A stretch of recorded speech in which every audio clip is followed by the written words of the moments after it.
Nous allons voir maintenant les jeux par rapport aux besoins fondamentaux dont nous avons parlé tantôt, les transactions, la structuration du temps et les scénarios de vie.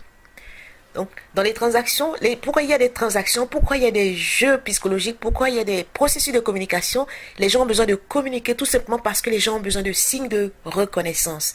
Les gens ont besoin de savoir qu'ils sont en vie. Et c'est l'une des découvertes les plus importantes de Eric Berne. Il a constaté qu'en parallèle des besoins vitaux tels que manger, boire, dormir, l'être humain a besoin que l'on reconnaisse qu'il existe.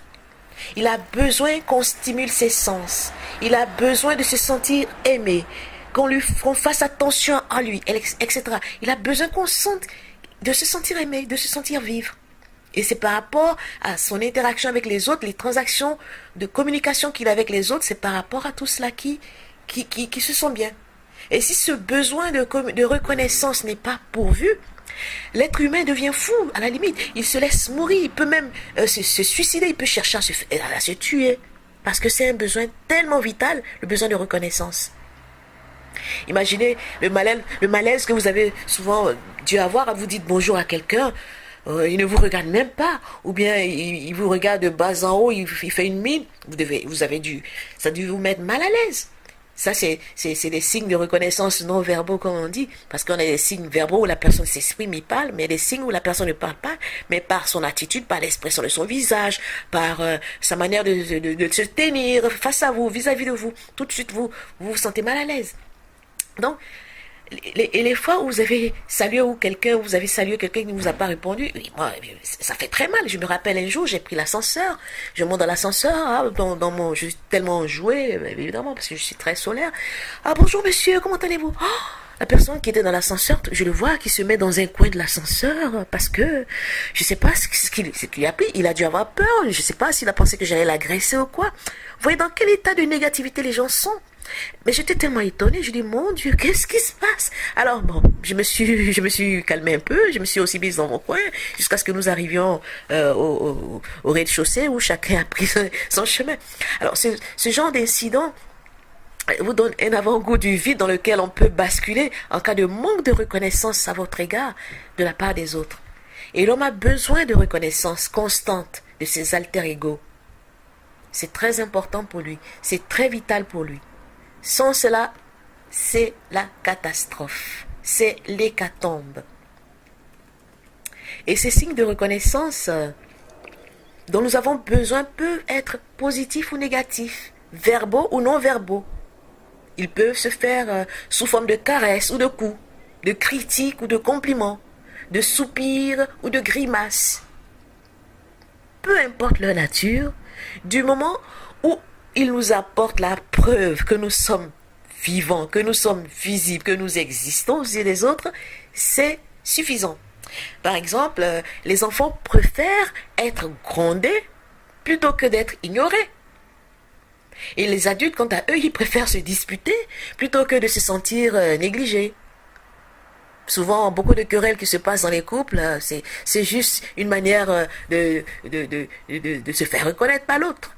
Rares sont les familles où les signes de reconnaissance positive s'échangent malheureusement de manière abondante.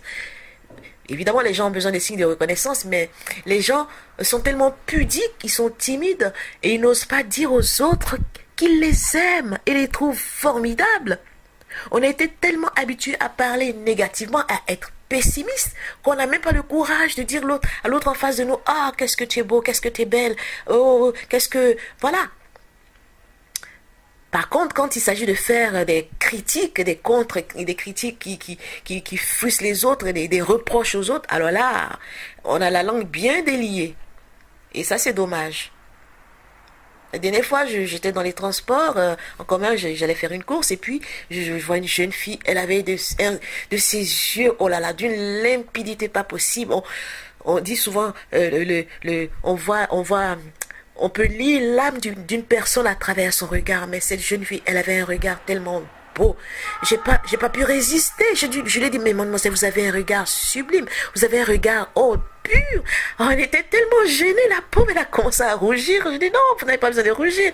C'est vrai ce que je vous dis. C'est dommage, les gens ne complimentent pas les autres. On est tellement habitués à entendre des négativités les uns par rapport aux autres que ça fait bizarre lorsque vous appréciez une personne qui de plus en public.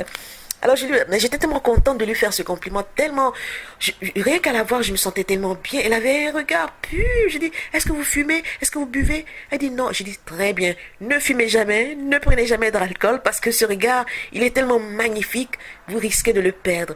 Et voilà, voilà, j'ai donné de la joie à quelqu'un ce jour-là, et moi aussi, j'ai reçu de la joie en retour. Donc, on n'a pas toujours besoin d'être négatif. On n'a pas toujours besoin de donner des signes de reconnaissance négatifs aux autres. Il faut donner des signes de reconnaissance positifs et ça fait plaisir. Okay? Et aussi, comme il est difficile pour l'être humain, évidemment, d'obtenir des caresses verbales ou non verbales, il va apprendre à se contenter du négatif, malheureusement. D'où les jeux psychologiques, qui sont très riches d'ailleurs en signes de reconnaissance négatifs des autres envers nous. Au lieu de dire par exemple, oh, comme tu es belle dans cette robe, on entendra une parole du genre, elle est pas mal ta robe, ou ce genre de phrase. Oh, on préférera dire plutôt, pouf, ta robe, elle ne te veut pas du tout, que de dire, ah, qu'est-ce que t'es belle dans ta robe, vous voyez.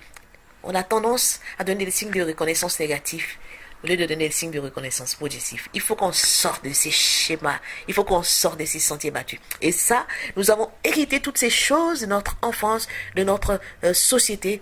Et c'est ce que nous allons voir plutôt dans ce qu'on appelle les scénarios de vie, les positions de vie.